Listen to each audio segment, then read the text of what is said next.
Hey, good afternoon, everybody, and welcome to the Grow Community Food Literacy Center's cooking class. Grow would like to acknowledge that the land on which we gather is in the traditional territory of the Haudenosaunee. This territory is covered by the Upper Canada Treaty and is within the lands protected by the Dish with One Spoon Wampum Agreement. With our Indigenous Outreach Coordinator, Roxanne, we are working closely with our Indigenous community to advocate for a just food system and to create community food programs that are culturally relevant, diverse, equitable, and inclusive. Welcome, everybody. Tonight, Deborah's here with us, and she is going to be cooking her fruit crisp recipe. We hope you all enjoy it. Hello, Deborah. Hello, everyone, and welcome to my kitchen. So I'm just going to share with you the way that I do things in my kitchen over the years, and hopefully maybe you'll get some tips or just find it interesting what we do the same and what we might do differently. So when I'm going to cook something, the first thing that I do actually is get a sink full of hot soapy water, which I have over there just behind me, because I clean up as I'm going. But also I find that, like, say I was cutting some onions and it hurts my eyes, as soon as I put my hands in the water, that goes away and everything's fine. But I really find it easy just to dip my hands in the water and dry them. As I go along. And actually I have a separate drying towel for that in my kitchen that hangs near my stove. I don't like to use the dish towel. I just use a separate hand towel. So the first thing that I do after I get that water ready is also, of course, get all my ingredients ready. And that's called mise en place, a French term, everything in its place. So over here I have my ingredients. For the topping for the fruit crisp, I have some apples in the sink and I started already with them. And I've got some other fruit here. So the first thing that we do after the water's ready, the things are in place, is start with the topping. So I'm going to do that. We good so far? I hope so. So I'm going to use a small bowl for the topping. And it starts with 3/4 of a cup of oatmeal. Any kind of oatmeal, it doesn't really matter. It could be the 1-minute kind, the 4-minute kind. So I often use my little 1/4 cup and just dip it in 3 times. Now, with that oatmeal, you'll find in a lot of toppings, or I found in a lot of toppings, that it takes a little bit of flour. I'm not going to use flour. I'm going to use ground almonds because it makes it gluten-free, which I don't always do, but I do sometimes. And it also ups the protein content, and it can be substituted for flour. And what I do with my ground almonds is I always keep them in the freezer because, of course, they're nuts, and nuts will go rancid if they're just sitting in your cupboard. So I'm just going to put this back in my freezer now.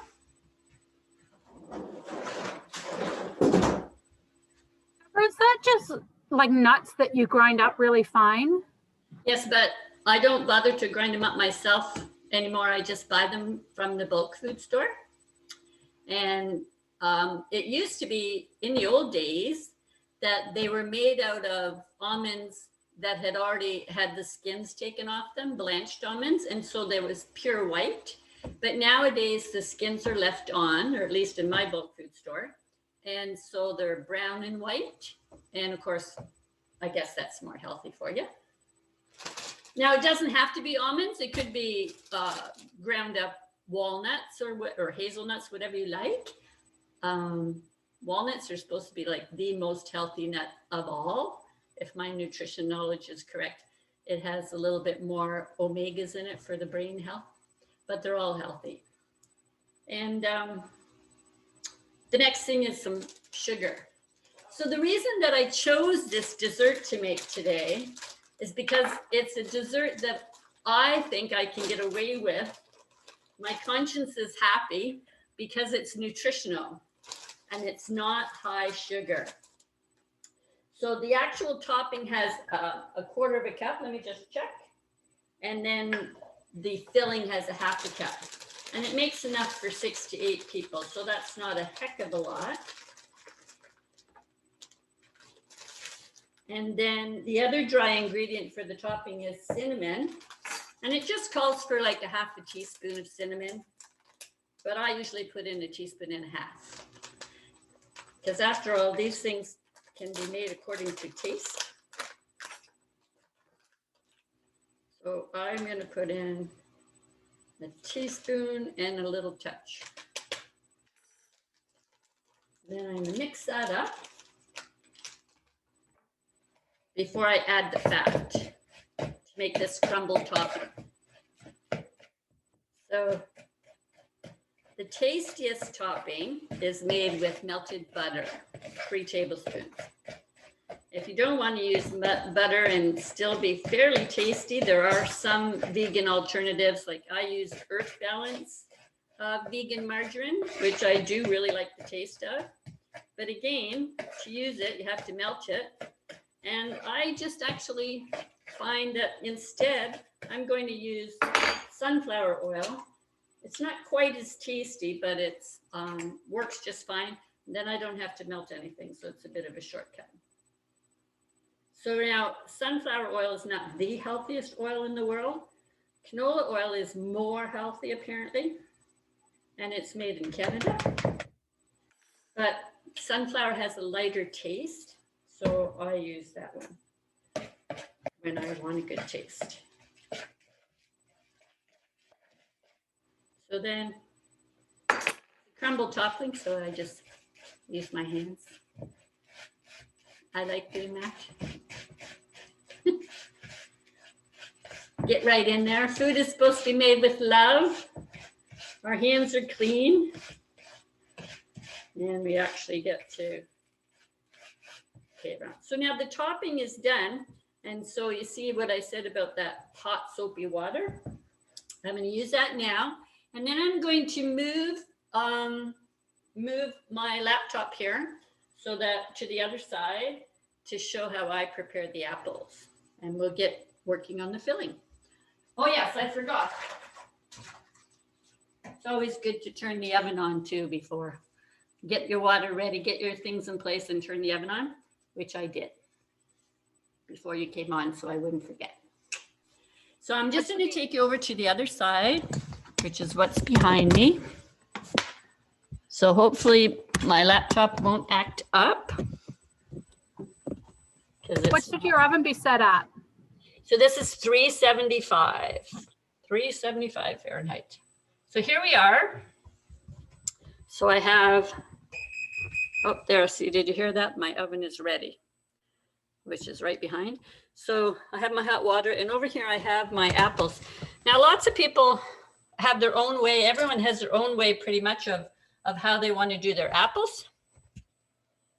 Some people might want to use a peeler. I like to use a paring knife to get them started.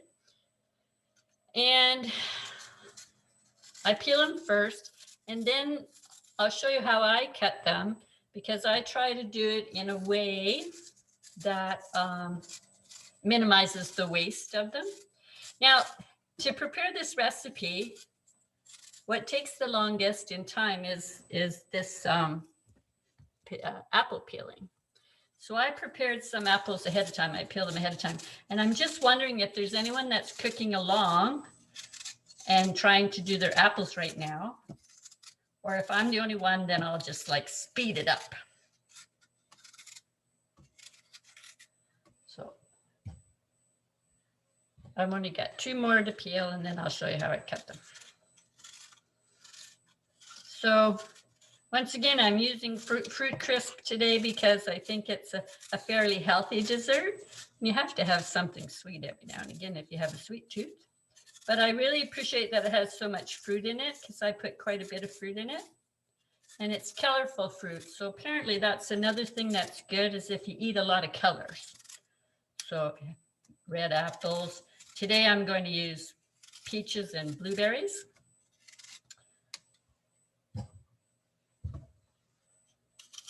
And sometimes I use strawberries and rhubarb. And I found a version that I also really like, which is apples, strawberries, and cranberries. So apparently in the olden days, girls would have a contest in the kitchen to see if they could peel the apple without breaking the string. Oops, see, I lost. I was never very good at it. Okay, so there, I'm going to now come over here. Let's see if I can just adjust this so you can see what I'm doing. There we go. So now what happens is, the way that I like to do it to minimize waste is I will cut them in quarters with my big knife because it's easier, and then go back to the little knife and just take out these little insides so that. Now remember when you have a knife, the most important thing is to have it as sharp as possible, because then it's safe. When they're not sharp, that's when you're pushing and pulling and they can slip and cut you.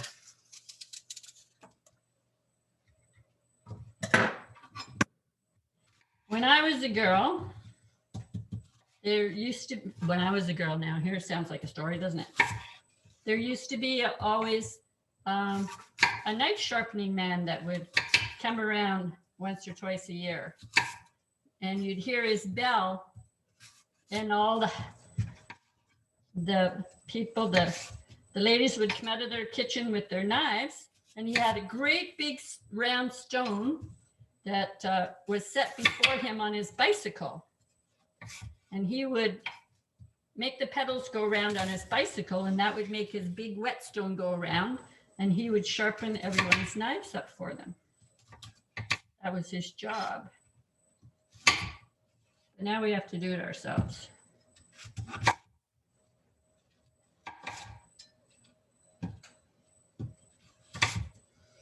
The recipe calls for like 3 cups of apples and then 3 cups of fruit, of whichever fruit that you want. But I often make it a little bit more apples because, well, maybe a lot more apples because I really like that part. You could also, of course, just make it only with apples, then you would have apple crisp, or you could, you know, try it with just one fruit. That's up to you and your imagination. But I used to make apple crisp all the time, but then when I started making a fruit crisp instead, I liked it so much better. And I think it's healthier because of these other fruits.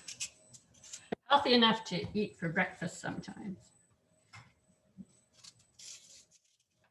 So I'm just cleaning up these apple bits with taking out the insides.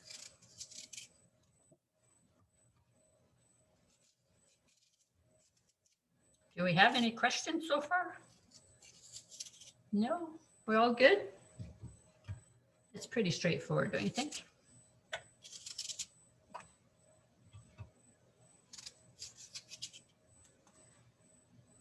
It's easier if you have great big apples. Doesn't take as long, but this particular batch that I have is a little bit smaller.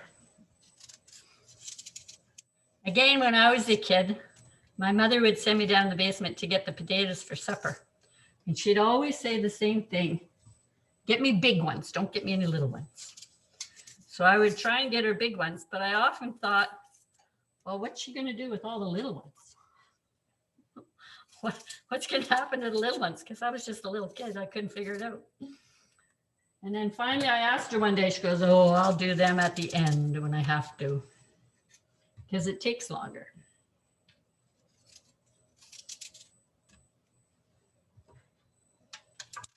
Deborah, somebody asked, how do you soften brown sugar that's gone hard?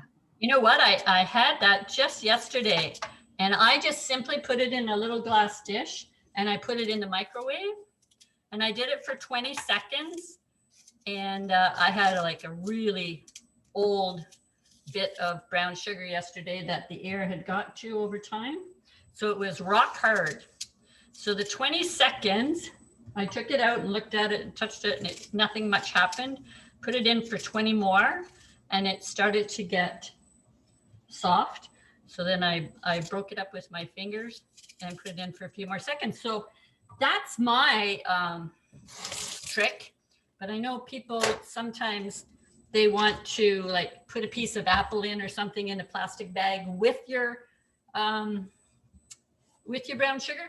But I found I didn't like that. When I open up my brown sugar, I put it inside a plastic bag and just keep the air out. And so it really lasts for a long time. The one I had yesterday was just like extra old, and I guess I didn't take care of shutting the bag up. So that's my trick, is the microwave. Now, I'm just going to slice these. I'm going back to my big knife because it makes it so much easier. And this is the way I like to do it, is in this kind of a chunk. So I'll take like a quarter of an apple and put it in 2, 3, or 4 slices. But some people might like to just chop them smaller or slice them smaller. So it's totally an individual taste. And once this is done, the whole recipe comes together quickly.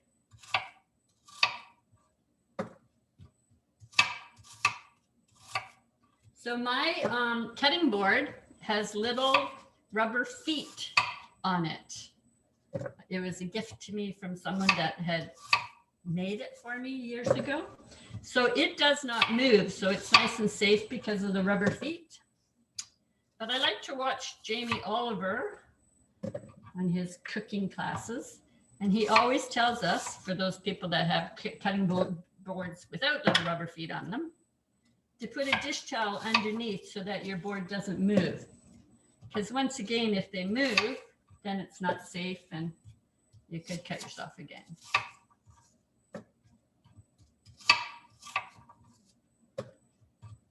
Does anybody actually do that? Do you actually put a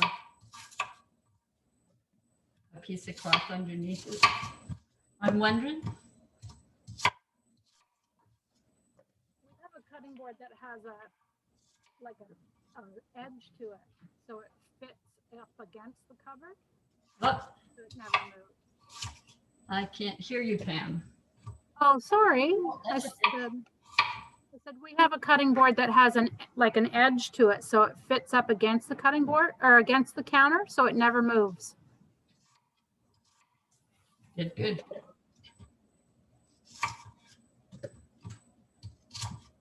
All right, so here we are now.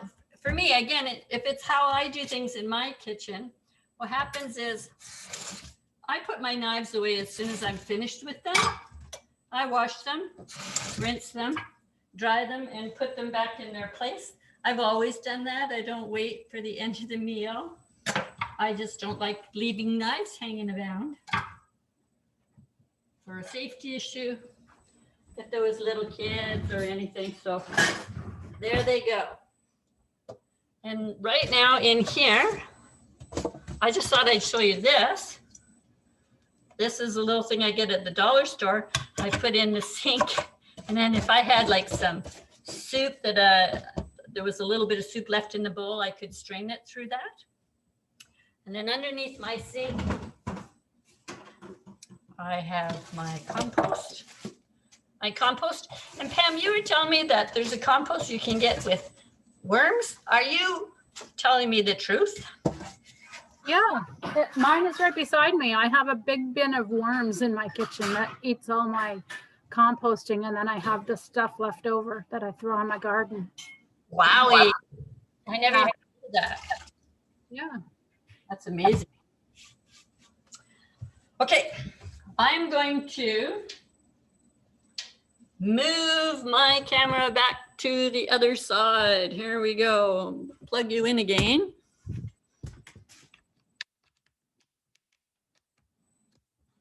Hello, everybody. You're plugged in. And here are my apples. Going to go with the rest of the ingredients now. Now, I had my other fruit in the freezer, so I took it out before we started. I've got peaches and blueberries for today. But before I put them in with the apples, I like to put in the rest of the ingredients just because it's easier to mix that way. So it takes a half a cup of sugar, but you really don't have to put it in if you don't want to, because I make this so often. You would think I would remember the recipe every time. But one time, about a month ago, I made it and I forgot to put the half a cup of brown sugar in it. And it tasted just fine. So here we go. And this is my brown sugar. So we were talking about the brown sugar. I have the bag of brown sugar. I fold it up, close it up, put a clip on it, and then I put it in this bag. And it really does last for me a really long time. Get all the air out. Usually, unless I'm careless like I was yesterday with that last little bit that I used yesterday. So now I have in here my sugar. And what happens is these apples and fruits will make juice when it's cooking. So we use a little something to thicken it up. And you can, once again, you can use just flour, you can use cornstarch, but I prefer to use arrowroot flour or starch that I get from the bulk food store. So it takes a tablespoon and a half or so. And it doesn't matter if it's a little more or if it's a little less. And now a couple other tricks that I use. I made an apple, peach, blueberry one, again, about a month ago, or a bit more, 2 months ago. And I put in orange and lemon, and it was really delicious. So I'm going to put it in again. So when you're doing this, make sure that you only get the outside of the rind. You only get the orange part. Because if you get the white part underneath the very tip of the skin there, if you get underneath, it's bitter. But if you just get the very outside of the rind, you can see that. It's delicious, and you can use it in so many things. So I'm going to use orange rind and lemon rind today. So you just keep churning it to get a fresh spot, because you only want the orange. Now, they all went in there. Now, often when I have cut up a lemon for something, I will use the rind first and put it in this little bitty dish and put it in the freezer for when I need it. So I'm going to use that now. And then I'm going to cut this orange and use some orange juice as well. All of this, you don't really need it. You don't need to put any juice in it. You don't need to put any rind in it. It's just if you choose. So I'm just going to put some. This is a seedless orange, so I can do it like this. If it had seeds, I'd have to be more careful. Okay, so now I'm going to mix this up and then put the rest of my fruit in it, and we're all ready. So if I was a chef, I'd be going like this now and mixing it that way. But if I do that, it's going to be all over the kitchen. So here goes my blueberries and peaches.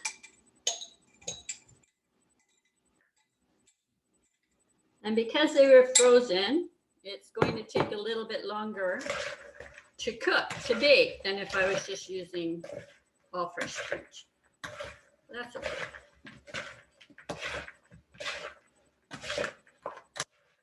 Now, oops, one jump ship there. So I had everything in place. So here's my dish that I'm going to use. I'm going to put these in. I don't know, I just trying to get it so that you can see it on the camera.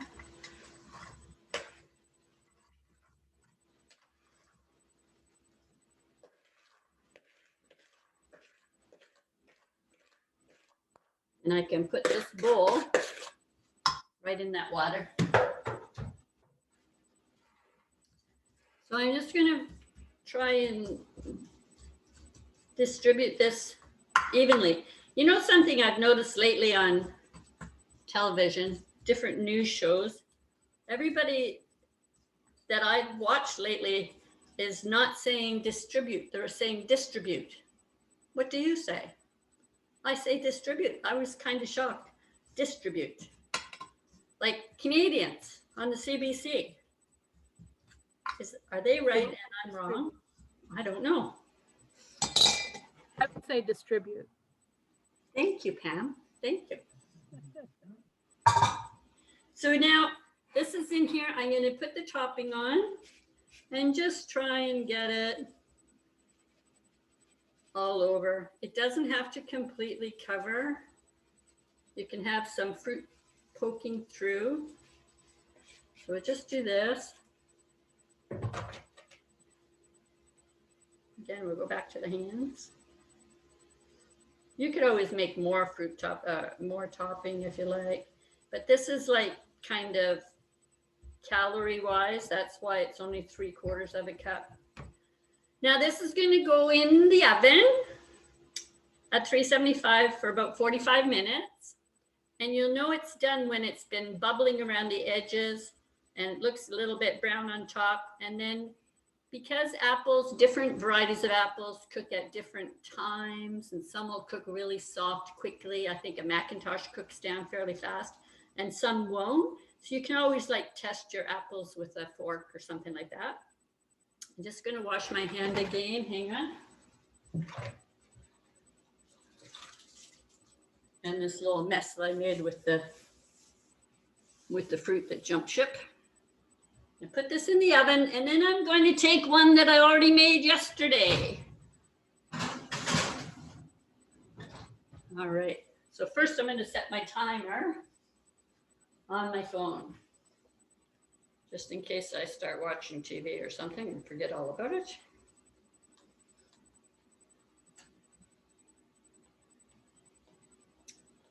Usually I'm going to put it for 40 minutes because it's nice to just do it a little bit less and check. Now, here's one that I made yesterday. And this one has in it apples and rhubarb and strawberries. And I'm going to show you how I serve it up. Deborah, can you show us what it looks like? The Yes. top?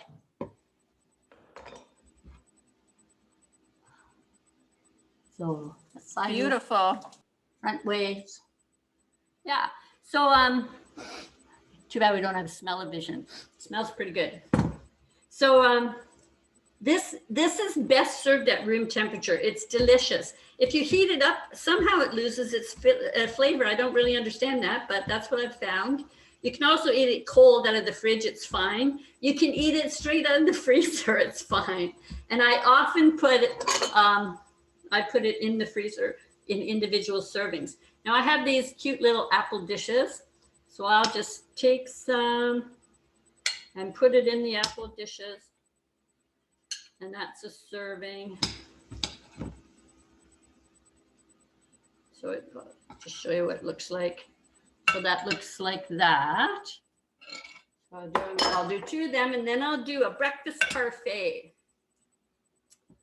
So again, just, I'm kind of generous actually with my servings. So now I'm going to take a sundae dish and I put some in the bottom. Not too much. Squish it down a little bit. And then this is the kind of yogurt that I use. It's Silk Plain. You can use whatever you want. Silk Plain is a vegan yogurt that's coconut based. It does not taste like coconut. And the reason I like this one the best, just tastes like yogurt, it has live bacteria in it. There's lots and lots of yogurt that has bacterial cultures in it, but they're not live. If it was live, they'd be putting it on the label. It's not live, therefore it does no good in your gut,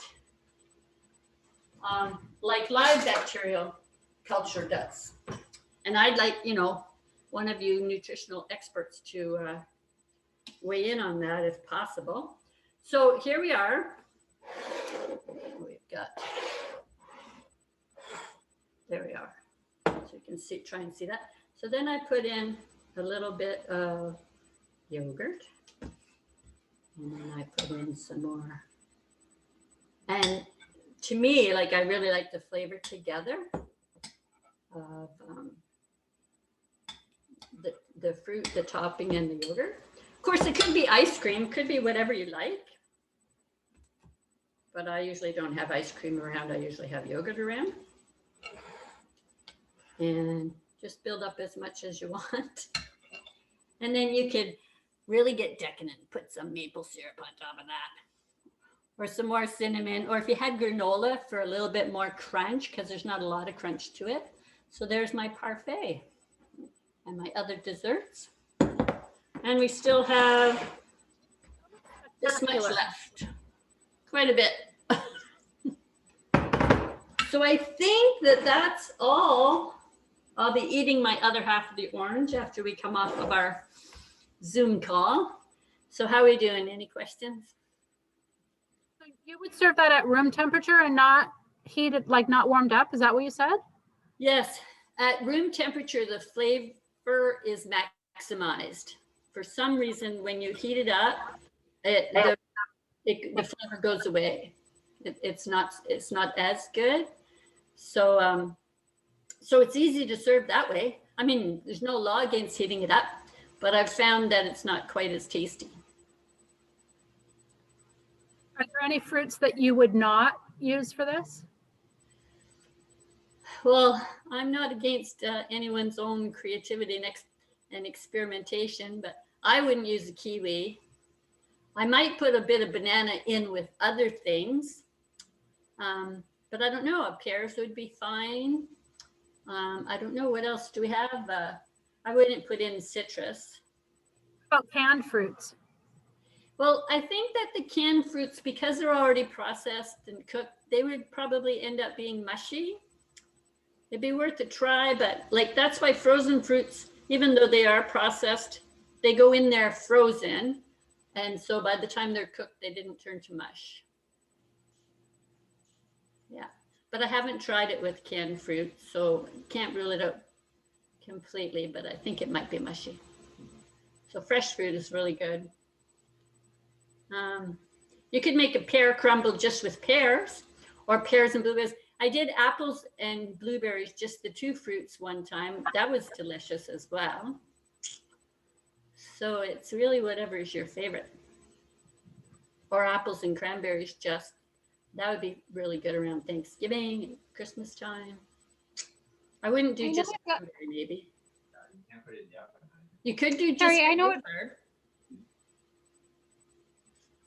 it's not very healthy, but I'm wondering if you could do it like an ice cream sundae with it. Absolutely. It's a dessert after all. I think that would be delicious. I think it would go really well. Okay, thank you. Remember, it doesn't have to be healthy every single time, right? I know, just a small treat every now and then, you know? Yes, exactly. Exactly. I love ice cream. The reason I don't have any here is because I would eat it all the time. So this for me is a healthy substitute where it's a little bit sugar. I can't have it every single day all the time, but I can have it often enough. 80-20. I always believe in the 80-20 rule. 80% of the time you eat healthy, 20% have a few French fries and ice creams. Yeah. Thank you. Thank you. Now, Deborah, could I ask you for some advice? I can try. Yes. Okay, I'll be doing this in a couple of weeks, and I'd like to know what your setup is with your laptop, because with my laptop, all I see is my head.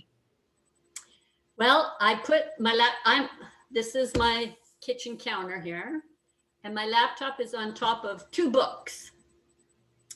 And then when I had it over on the other side of my kitchen where my apples were, it was on top of 2 books. Plus, I tilted the front of my laptop down and kind of hooked it behind the edge of my sink. So it was on a slant so that you could see a little bit into the sink. So it's best if it's actually, the back is up on some boxes or some books, and the front has a book to hold it, and then you can, in front, so you can slant it. But this is not slanted, it's just straight. And then I'm backing up enough that hopefully you can see me. Does that help answer your question? Okay, now I got it on 2 books, Mm-hmm. I can see your head just but I can't see a heck of a lot. and then you just frame yourself inside the, Have we lost Deborah? pardon? Oh, no, she's still there. Wind's frozen. Win, can you, you're frozen now though. Can you tilt the screen down a little bit, Win? Now I think Win's gone. Yeah, she's frozen. But that's how I did it on my laptop. Yes, I'm looking forward to Wynn's presentation. Has something to do with beets in 2 weeks. Right. Oh, she's gone completely now.